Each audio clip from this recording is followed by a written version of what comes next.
then on the 25th, we have Darren S. And on the 26th, we have Riley Matthews. And Riley is our 200th interview ever. So thank you for listening. If you started from episode 1, thank you. If you're starting with episode 200, also thank you. Of course, you can find all of these interviews and who we're interviewing coming up on Twitter at Wrestling with E or on Twitter and Instagram. I am not gonna let this damn thing kill my streak. Fuck all that. Well, now that we're done putting ourselves over, it was not a great day for wrestling as we lost another one. We lost Mantel, Mike Keller, I believe his name was. Maybe not the biggest name in pro wrestling history, but definitely a part of the wrestling family, no, Felicia? I mean, yeah. I think when, even though, his contribution may not have been as widely known, um, it still was important, right? Because it's kind of like, he's kind of like the unheroic Barry Horowitz of the world, the guy that gets people over. And people always think it's like jobbers, and everybody's trying to like I hate that term jobber, because when you get on TV, that means they have confidence in you to like actually do something and trust you to put someone over and do something professionally. So to me, I don't really like that term, but I also understand the contribution he made. So therefore, he's just as important as your favorite superstar, because your favorite superstar got to win over somebody, right? Right. And from what I've heard from other people, he was a whole bit a nice guy. And nice guys, are underappreciated in pro wrestling, especially back in that day when, it was more or less the Wild West of pro wrestling, the Wild West days of pro wrestling. No, Felicia? I think the last nice guy to actually get appreciated was probably Luke Harper. Hmm. Like actually, like that, where they know he was genuinely a gentle soul, right? And back in those days, in the '80s, it was pretty much like, but the '80s it was a little different because they didn't think wrestling would be so mainstream as it is now, right? That hindsight's 2020. Right. And Because being on TV on a national audience was like relatively new, so not a lot of people understood the gravity of it, and and some people really didn't care about the gravity of it. So from 91 to 94, he wrestled for Top Wrestling Association. 95, he was in World Wrestling Federation. He made a stint in ECW at one point in Touch Wrestling, and a return to Touch Wrestling as well. He came back to WWE in '96, where he had an encounter with the Ultimate Warrior.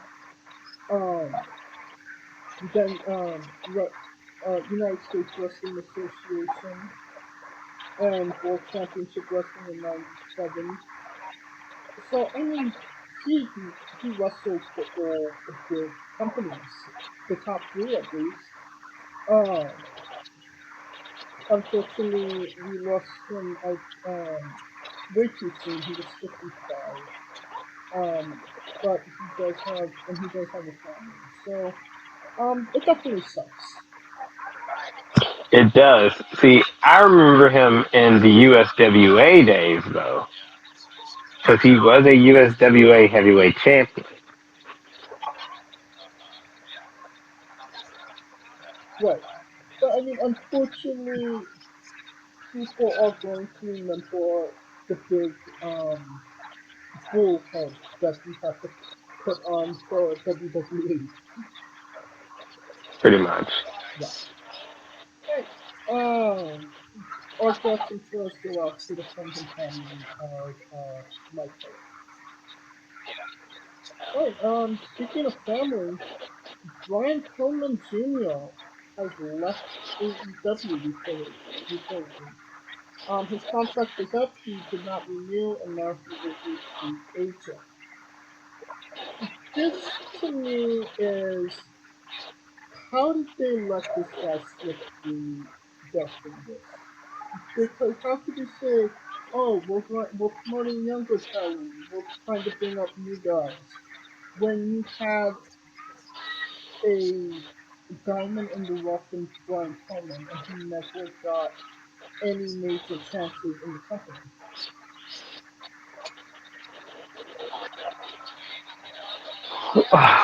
Well, that's a little different. I mean, to me, it's like AEW had that with good intentions, but keep in mind, like when you're signing these deals with TV companies, they don't have the patience to wait to they don't have the patience to be like, oh yeah, in 2 years he'll be the big guy. They want the guys now because they want a return on their investment now, and I think we kind of get lost in the sauce of that, which is why they ended up signing all these big names like Adam Cole and Miro and all the ex WWE guys, because those are the guys that are needed to bring in the ratings that those TV executives are expecting. Like that's the yin and yang of it. AEW's new, so they don't have that learning curve like WWE has in NXT. So if Pillman does go to NXT, he's actually able to develop and then get himself on TV, unlike AEW, which is kind of like pass or fail, basically trial by error. Do you think that we'll see Brian Pillman signed by WWE? He's young enough. I wouldn't see why not. I mean, he'll get a shot. I mean, there's too many wrestlers not to get a shot, and he has lineage there with his father. So it's not like you know That has out of the blue. Could Brian Pillman have been something big in AEW, but they just dropped the ball? In your opinion, I think AEW was already set on who they wanted to be their future, and and that's the thing with wrestling. Like everybody wants everybody to be on top. Everybody can't be on top. I mean, take Seth Rollins for instance. That dude, he was the guy, but when we see the top guy in the last 5 years, just no. right? So I mean, it's not like it's all a shuffle. It's like a time in the sun. Pillman was, I think, his biggest thing was he was stuck with a tag team.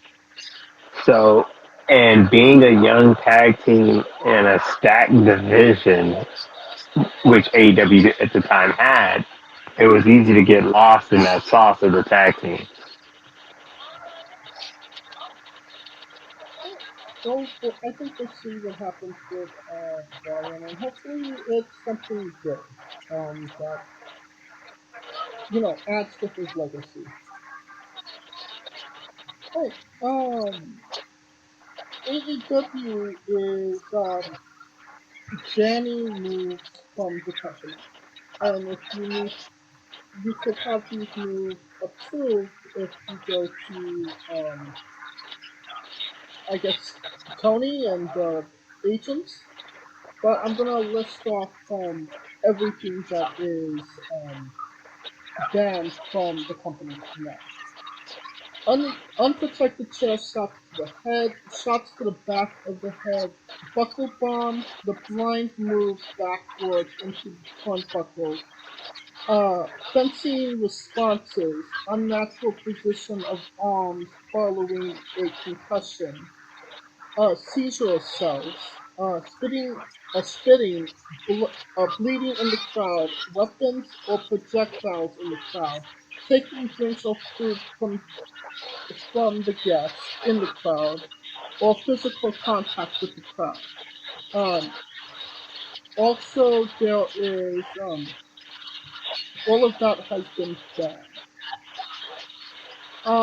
And that's what let's talk about that because there's a lot more. Unprotected headshots and unprotected shots in general is a good rule to have, right, Felicia?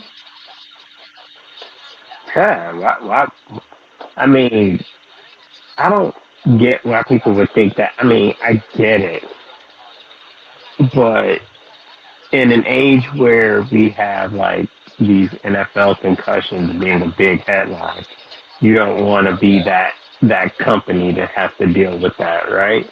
Right. Now, the bigger problem is just because they don't do it on AEW, that doesn't mean that they won't do it at the local indie shows, which is the loophole, right?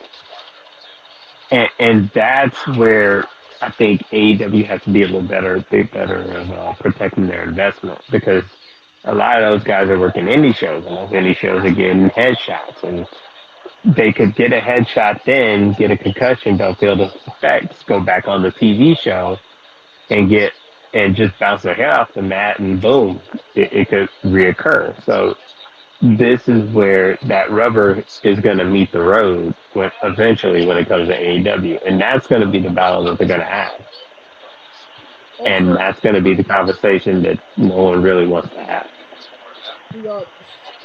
the bleeding, and weapons and projectiles in the crowd, or taking drinks and food from the guests in the crowd. Um, I could make the argument this should have been banned in 2020 when we had a fucking pandemic. Well, 3 years removed from that. I mean, but keep in mind they were in one spot, and there was more people doing it at that point. But I. Uh, this sounds like a John Moxley rule. They should just carve that the Moxley rule. Who the fuck is pretending to have a seizure in the ring? That's just fucking sick. You'd be surprised, bro. Mm. You'd And be surprised. and these are things that are banned, so you can't do these things anymore. They're not negotiable. But there's a list of moves and actions that the company wants talent to have approved by coaches and officials before they do them out in the ring. And these are said things. Spots and bumps on the ring apron and outside. Table ladders, chair spots in and out of the ring.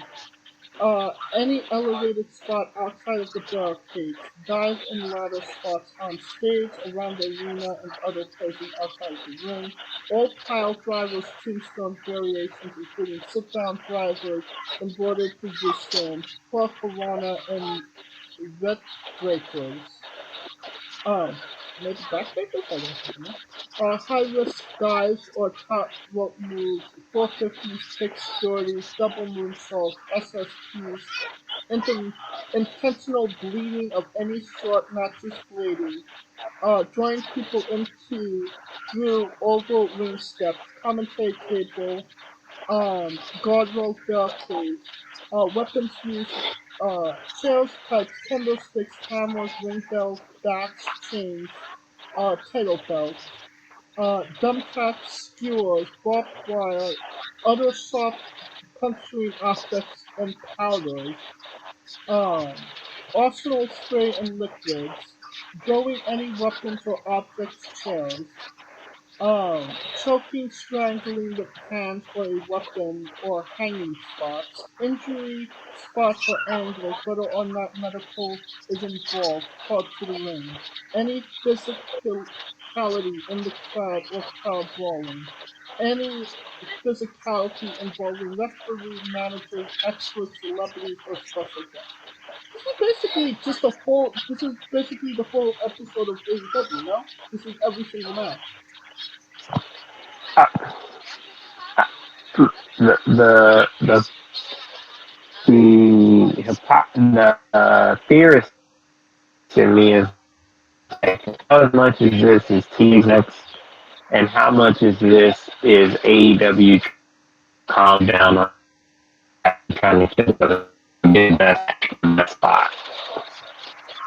I think you're right with the first. Because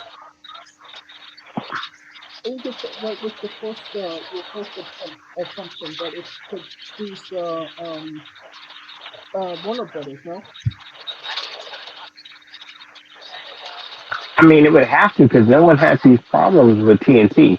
Because TNT, I mean, it's TBS. TNT TBS really didn't care. None of this came into play with Warner Brothers. Warner Brothers, I, I can't say that they have a family image per se, but depending on what TV show or what channel that they're on, they probably want to do it. I mean, they're trying to make it more family friendly and family copacetic for an audience. But the problem is by doing that, the AEW purists are going to think, oh, you're trying to be WWE. right, And that's where the conflict's going to come. It's like you're making us into the thing that we got away from that thing to get with you in the first place. So now, so that's going to be an interesting dichotomy. Now, there are some probably going to be some diehards that really don't care. I mean, that's just the name of the game. But I wonder how that's going to work out a couple months from now. Maybe people won't even care. They just probably be like, oh, it's AEW protecting the safety of the players. But and maybe they could get the fans to be like, oh, they're just doing that. Unlike WWE, which is like suffer and succotash, da da da da. You know, they'll justify it somehow. I mean, when I see intentional bleeding, I all I can think is John Moxley's fault. No, The Moxley rule. That's what we're gonna call it from here on out. It's the Moxley effect. You know how they have the Grayson Waller effect? It's the Moxley effect. That's I mean, spots and bumps out on the apron and outside the ring. That's every single match. Dives and rattle spots on stage. That's a lot of the matches. High risk dives, top rope moves.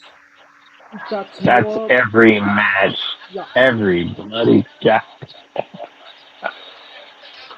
I mean, but to be quite honest, it could be a good thing because by default now they have to deal with actual storytelling. I mean, I think that So it's a good thing.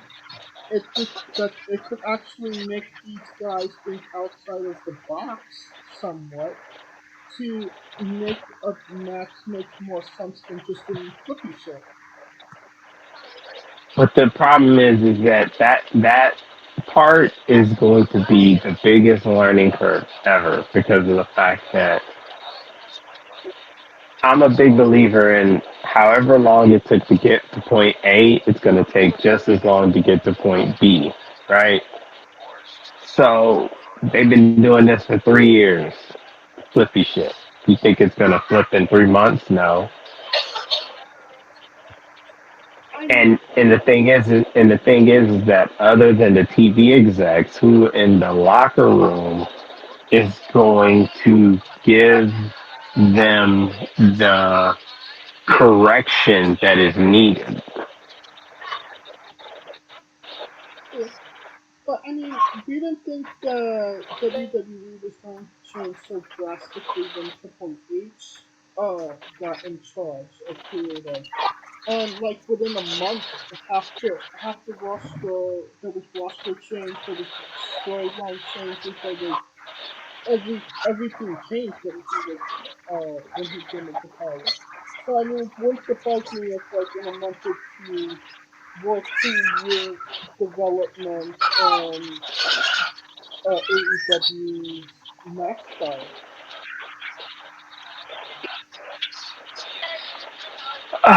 I mean, you know, they should have just added like stop letting referees try to get their shit in, but then that would go too far. Yeah, and you have to let them get some of their shit. Oh, AEW is thinking about doing monthly pay-per-views. And it is another Warner Brothers thought of to do to have them producing. Um, as far as I know, the pay-per-views have nothing to do with the TV show, no? So it's purely just AEW. That's purely income for AEW, or am I wrong on that? I mean, not really, because Warner Brothers won the ROI. I mean, the only thing I can think of is if Warner Brothers making them change and they're putting so much investment, AEW is like, okay, we'll do monthly to try to keep people invested in stories. Because all this sounds like a transition storyline wrestling, which, I mean, let's be quite honest, they kind of need it. They, they need it. Necessity is the mother of invention. And at this point, Warner Brothers making them change is not a bad idea. I think it's a good Because idea. sometimes, I mean, because for some of these wrestlers, and some of these wrestlers, AEW may be seeming like their endpoint, but life comes quick and that endpoint will shift real quick. So, I mean, see Brian Pillman. True. I mean, I like the idea of monthly pay-per-views, but my thing of it is, how much are these things going to cost? How long are they going to be? And are they going to be worth getting every single month? Um, That is the question.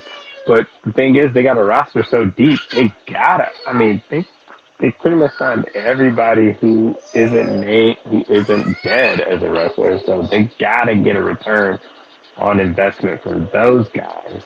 So eventually, you have to do something to make that revenue kick in. I mean, common sense, right? Like, yeah.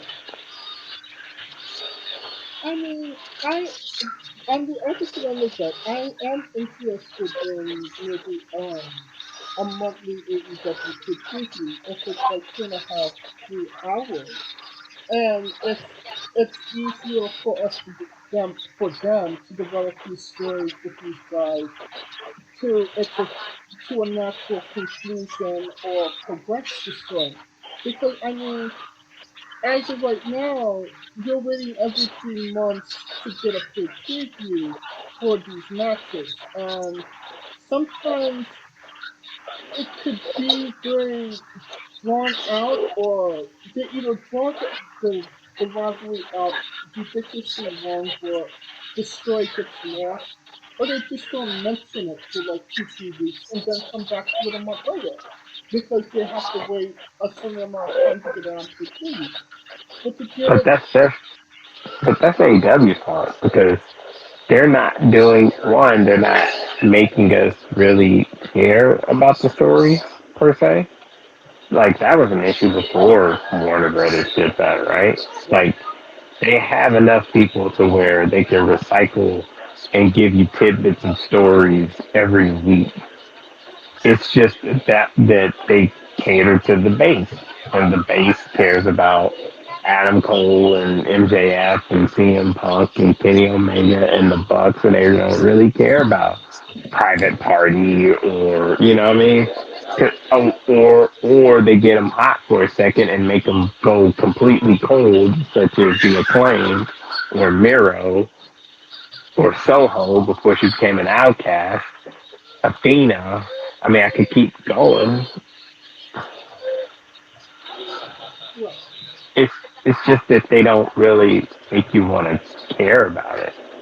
Like, they have to make you care. Like they give everybody, make everyone seem like their part matters and it's important, but they don't.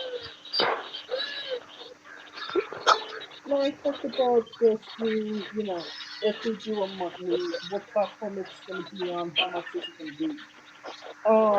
If this is on HBO Max, because that has been a rumored place, that would be a big thing for HBO Max and AEW at the same time, because now their content is on a major streaming service, and it brings more people to HBO Max. Would that be a good viable option for AEW to get their pay-per-views on Max as a subscription service? It depends.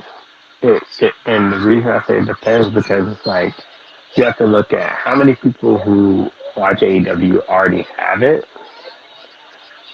and who are the people who are going, well, I've never seen AEW, but I'm willing to get it to watch this. Right, You see what I'm saying? Those are the two biggest questions that the AEW is going to have to face. And then the other factor is if they are on HBO Max, can they follow their format of how they're scripting these shows? Because I'm pretty sure if they're going to be on HBO Max, Warner Brothers going to be like, we want y'all to do something a certain way. right.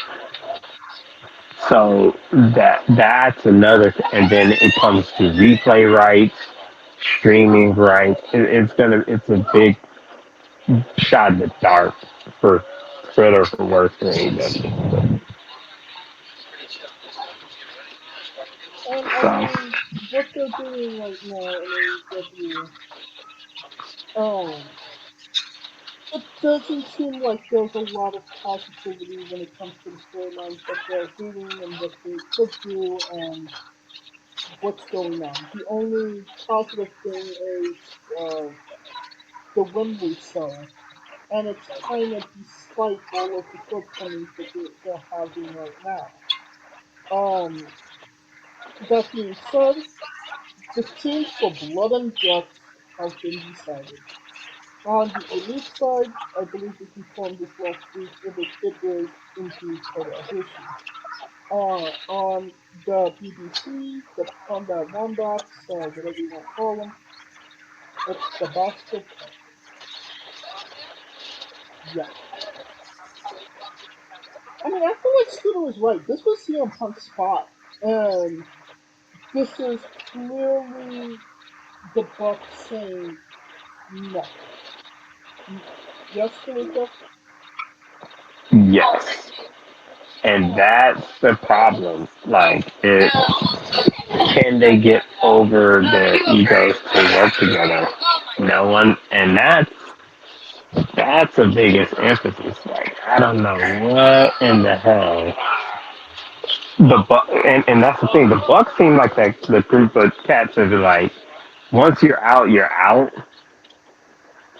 type deal with them, Right, and and they're gonna stand on their principle, and they have every right to, right? Like it's not like they owe CM Punk anything because CM Punk was not a move that they wanted to make. That was a Tony Khan decision, not a Young Buck decision.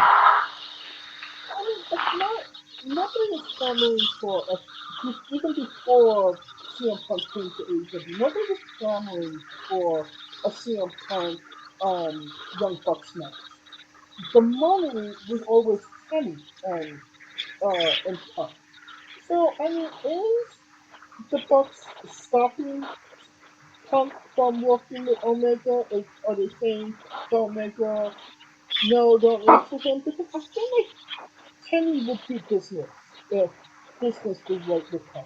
No, because where Kenny goes, the Bucks goes. Come on, you know this.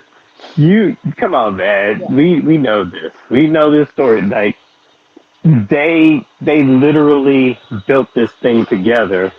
And do you think Kenny, for one split iota, is gonna go? Yeah, Bucks. I know y'all said X, but fuck it, we're just gonna go Y.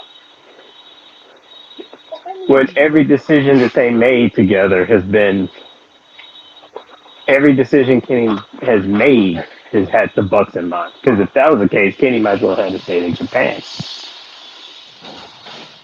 you might not be wrong about that.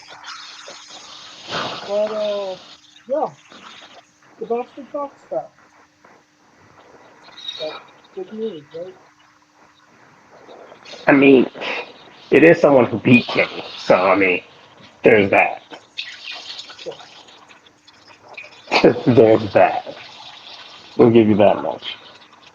And, other news, Matt Hardy went insane in, on Twitter. Have you seen about this, Felipe? I have not enlightened me. I was too busy watching someone else's Twitter and watching how somebody literally got on Dwayne the Rock Johnson, but that's a whole nother story. Well, as everybody knows, Jim Cornette is a thing on the internet. He has a podcast. He does things, and people like that podcast. The Jim Cornette Experience, the Jim Cornette, whatever you want to call it. Um, and obviously he has fans. Um, Matt Hardy went online and said that these fans are toxic and hate the Young Bucks because Jim Cornette says that they should. Um, Not exactly right, but that's what he went with. I could pull up the tweet. Here we go. This is the exact quote from Matt Hardy. Between There we this, go. Let me hear this one. Let me hear the quote. okay, between this and the toxic Cornet polls, these guys don't get the admiration that they truly deserve. Diehard elite fans are phenomenal, and get why they're special. But there's a huge chunk of fans that fail to give them the credit they deserve. Give these guys their flowers. Talking about the Young Bucks. Jim Cornette then responded, "Geez, Matt, I could understand selling your soul for rock and roll, but selling it for Adderall." Oh, let me wait. Damn. Let me get into character. "Geez, Matt, I could understand selling your soul for rock and roll, but selling for Adderall, even if you have an even if you have to abandon your principles and verbally violate these charters, validate." I can't do it. Yeah, Validate you these can't. No, characters no, it's screaming too for high your pitched. check. You know what? He's like 60 to 70 years old, and I don't know why we keep thinking his voice is that high pitched. Validate these characters screaming for your check. Leave my fans alone. It's not their fault. Tony's not paying them enough to lie. Which Matt Hardy responded, "Geez, Jim, haven't sold my soul. I'm sticking to my principles and telling truth. I feel morally obligated to do right by my friends, although that's probably foreign to you. I earn a check because I'm great at what I do and is still employable. Keep on seeding dissension amongst fans with your stick. It's too sweet."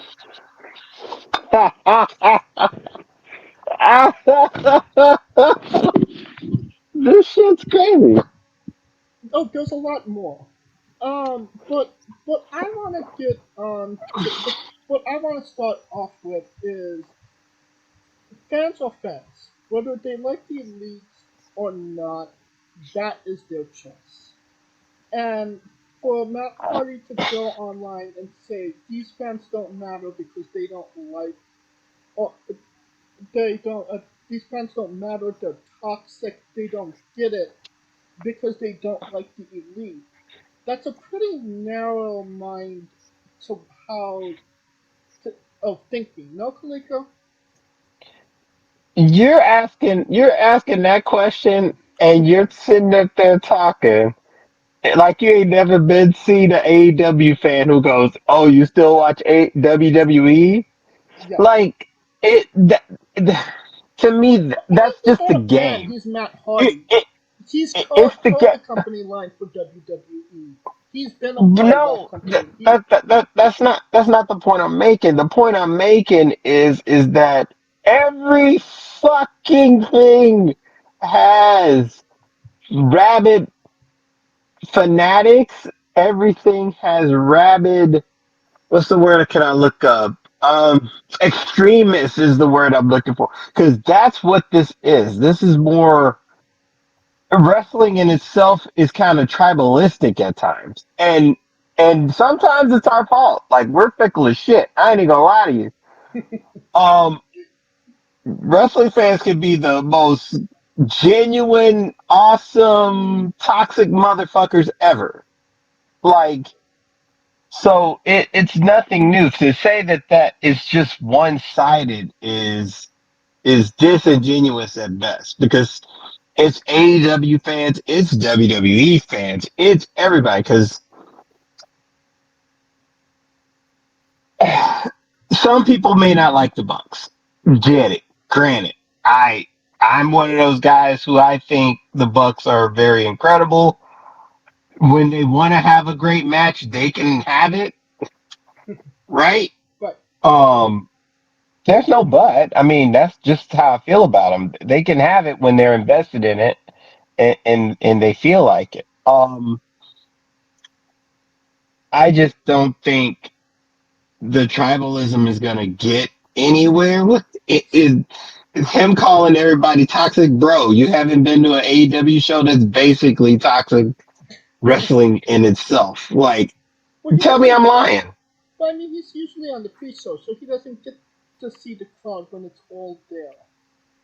bro. I've been there and when it's all there, and they still goddamn be toxic. What are I'm you talking talking about? about Matt Hardy. And I'm talking about Matt Hardy. His ass been there. We talking about the same goddamn thing. I don't know why. I don't know why you tripping. Well, it gets worse. Apparently afterwards, Matt Hardy, well, Jim Cornette went to bed. Matt Hardy continued to berate Jim Cornette and his co-host Brian Lass on Twitter. Oh, Matt But Hardy after dark. Hardy After Dark, yeah. Um, Lass responded, and he said he thinks he is a great. He thinks he is great at what he does.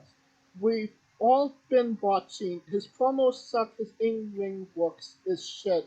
And the only thing anyone has ever been interested in him doing is tagging in his brother Jeff. Telling the truth is seeding dissension. Question mark. How many concussions is too many? Obviously, referring to the time Matt Hardy had his head almost split open during the Sammy Guevara match. Then Matt responded to that. I'm great at what I do, Brian Least. I'm at. I am great at pro wrestling. I am great at giving back and helping young talent.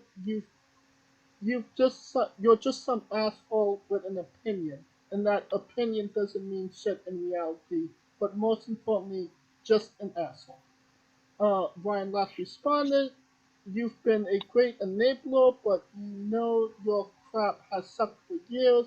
That's Mr. Asshole to you. Toxic." God damn, this is like, wait a minute. Where did I miss all It this gets oh shit? no, it get better. This is the best line of the whole fucking thing. Matt Hardy responded to that. Another city joke. Just be your forte, laugh. Least. My shit's good. Your shit is shit. You toxic. Bitch ass asshole. Kaliko, have you ever been called a bitch ass asshole? I've been called a lot of things. A bitch ass asshole has not been one of them. Matt Hardy uh, inventing new words that we didn't know we needed in our lives. No? I know. Little dictionary up in this bitch. Ross then responded, "You are trying to convince yourself, question mark, your work is shit. Stay home, no one will care. You seem Jesus much Christ, more they have like what is the fuck? Like wait a minute, this has been the whole time? Like are yeah, they like trying to be like Death Row versus Bad Boy up in this bitch? Like what's the aim? What's the aim? What's the end game? oh, you seem much more toxic than I am, with a track record to back it up. I'm better at what I do than you are at whatever it is you're still trying to do, Mister Asshole to you." Uh, Wow. Not Hardy. Don't have to convince myself my live reactions, paychecks, and appearance fees solidify I am good. I don't know shit about you, nor care to. So keep doing what you're good at, you goofy bitch ass asshole. I'll do the same, and you can continue to whine and cry about it like a baby. He don't know anything about him, but he's literally criticizing him and his soul for being a toxic place for fans that don't like AEW. How could you Well, say that is you don't know somebody, but but you've heard them? And he called him a because bitch ass asshole again. That's because he toxic. heard the clip. The point is that he's trying to say that the only reason I even know of you is because of the fact that someone tweeted me the clip. That's basically what that is. So it's a deflection play, like followers, like how people on Instagram be like, I only know you because my followers said some shit. That's basically what that sounds like. But I'm just trying to figure out like when did all this like you know what? I was too busy like with people boycotting the BET awards with all that other shit, but You should have been on wrestling Twitter, buddy. but I didn't know wrestling had this much drama in it over the Young Bucks. I mean, I've seen it, the Somebody was. winner is nobody. Nobody's winning in this. I mean, when was the last time somebody from WWE said, "Oh, Jim Cornette is the reason people don't like WWE is because of Jim Cornette, and Jim Cornette is saying bad things about me. How dare you, Jim Cornette? Fuck you." From WWE. How many? Cause they're too busy fucking touring to be doing that shit. Maybe they need some house shows. Well, there's a little bit more. Brian last respond. Probably, probably too much to bear at this point. Yeah. Brian last responded, "How dare you? You're way goofier than me. You understand that you are the one whining and crying, right? Can you still comprehend that much? Once again, you seem quite toxic. Is everything okay?" And then They're making. I mean, I already hated the word toxic, but they really making me want to hate the word toxic. the word toxic should only be referred to attraction, and that is Gigi Dolan, and the other two. Um, JC James, and Mandy Rose. God damn, like it. but we talk about Gigi a lot more than we do about the other two. And I mean the other one that isn't even in pro wrestling anymore. So I I, mean, that's not no fault of her own. I think it kind of is. I I mean, mean, I mean, kinda. Let me retract. Kinda her fault. Kinda her fault. However, I understand. they had one rule: don't show your boobs. And what did she do? She showed her boobs. Niggas paying money for them titties. And I mean, she's making more money off it, so good for No shit. Like, fuck you mean? People, man. I mean, if niggas out here sending $100 for feet pics, man, you don't know what the fuck these people. We some crazy motherfuckers. We some goofy ass people. her. And I mean, We're goofy as a humankind. people only knew her in pro wrestling, and now on her, it's not even OnlyFans, it's one of the other ones. Now everybody Like knows her now. brand army or whatever. Fuck it, who knows? Everybody But knows her now. they Play the cheer song now. that is a song. All the girls standing in the line for the bathroom. NERD. Alright, and this is the last. This is what will lead to Matt Hardy, Jim Cornette rivalry. We're Um, still going. there's one, at least one more line. Okay. Me If stating it that says toxic, I'm gonna scream. me stating that you two constantly fuel a toxic culture isn't whiny. Jesus Christ! Like, God damn it! It's just hard truths. You constantly moaning and bitching about me wrestling is whining and crying. Can you discern that, or are you a mooncap? Bitch ass asshole. And Oh, no, no. and great, by the way. Just did a huge con in Tennessee, have four beautiful kids, financially set for life, still get to live my dream, have major respect in my industry. I am considered a living legend, been a huge contributor to the pro wrestling, and no rando from the internet's opinion is going to change any of this. Especially not any egotistical asshole like Brian Reese. Congrats on the podcast. It'll be a great way to be remembered in history. Enough of this silly ass cyber convo. It's time to go crawl up on top of my hot ass wife. The Mm, word in here well, that's a. is that was that consent. He's married. Where does consent come into marriage? Anyways, that's. You know what? Let me retract that before I get canceled. Yeah, Jesus Christ. this Uh, is not a good look for Matt Hardy. No, honestly, if I was Matt Hardy, I would have just referenced a bar that Eminem had, and I can't remember the name of the song, but Eminem was like, you're not even a blip on my fucking radar. That's how far away you are." and I think Matt That's, Hardy I is mean, listening to you're Eminem. Eminem. bullshit. That, I mean, everybody knows that bar. Because that bar he was referring to, he was basically going back at his detractors. And one of his detractors at that time was Charlemagne the God. And he was like, "Oh, one shout out to Charlemagne. Oh, you said I wasn't great. I didn't know because you're blip on my radar so far away." So basically saying, like, I'm too famous to even know and care what the fuck you think. Which, to which Matt Hardy would have had a hell of a point with that. But for some odd reason, he decided to keep going back to toxic. Yeah, toxic. Yeah, I think he To- I think he's been spending too much time with the young bucks at this point. Honestly, too much time with the Young Bucks?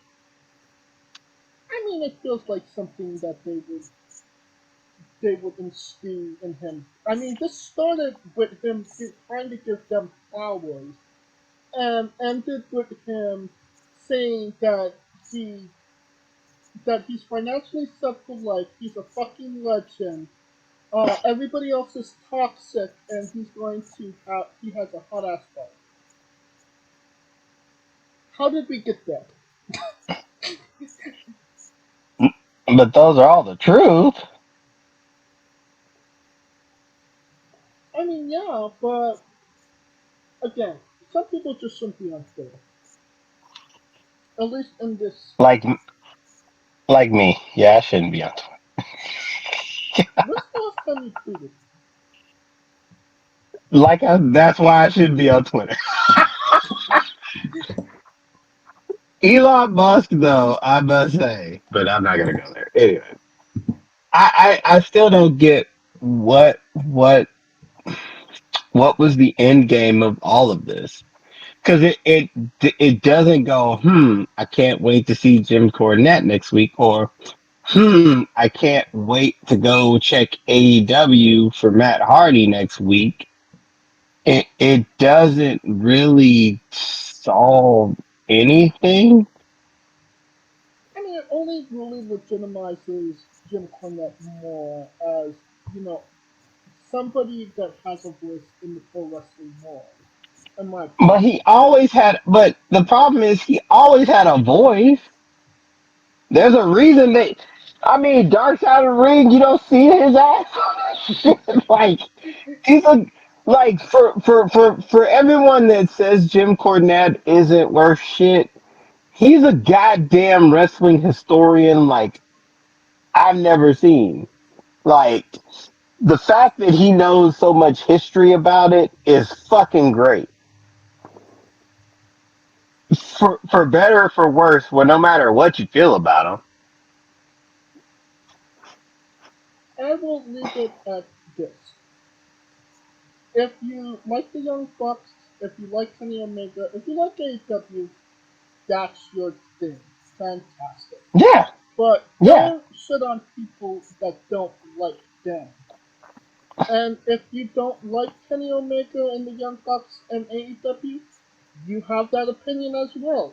You should be allowed to voice that as well. But don't shit on people that do like it. You could shit on the product, man, you please, can't shit this on whole the people. goddamn you no you talking all that let's be friends shit, and ain't nobody trying to be friends in this shit Oh, hell no. because they're.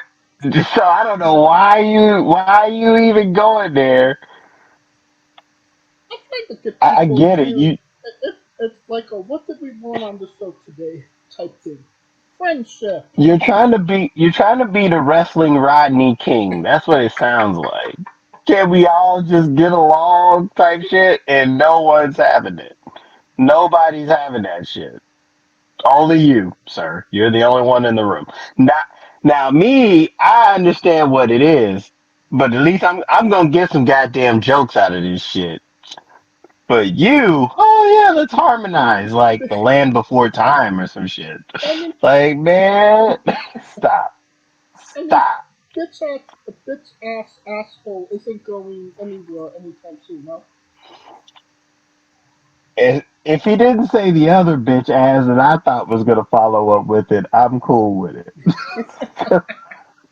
Because when people say bitch ass, it's usually a third word that's only certain people can say. And I was like, waiting on that one to come out. Okay, Well, I think that's enough of this. On to another more topic. than more than enough. Yeah. Red Theory. If you know the band that makes they sing Randy Orton's theme song for voices. They just released a new remix of the voices, which is pumping rumors and innuendo into it's time for Randy Orton to come back. Um, it's been over a year, no, Kaniko? It has, but he's honestly, I don't even blame him taking this long because when you think about all the other people that have came and went, he's like been hella consistent. And I can't even think other than injury, when was the last time he had a vacation of this significance? Hmm. I think maybe Like this like this amount of time off other than injury. true. Well, I mean, this isn't it. He was injured.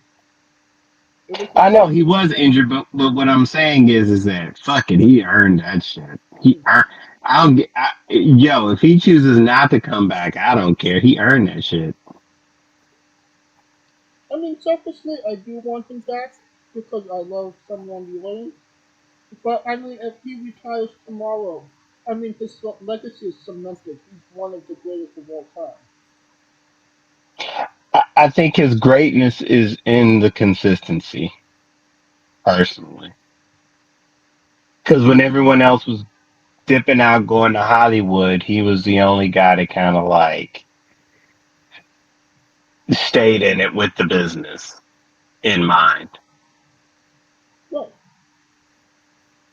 And I think, and I mean, in the last 3 years, he was operating on such a different level.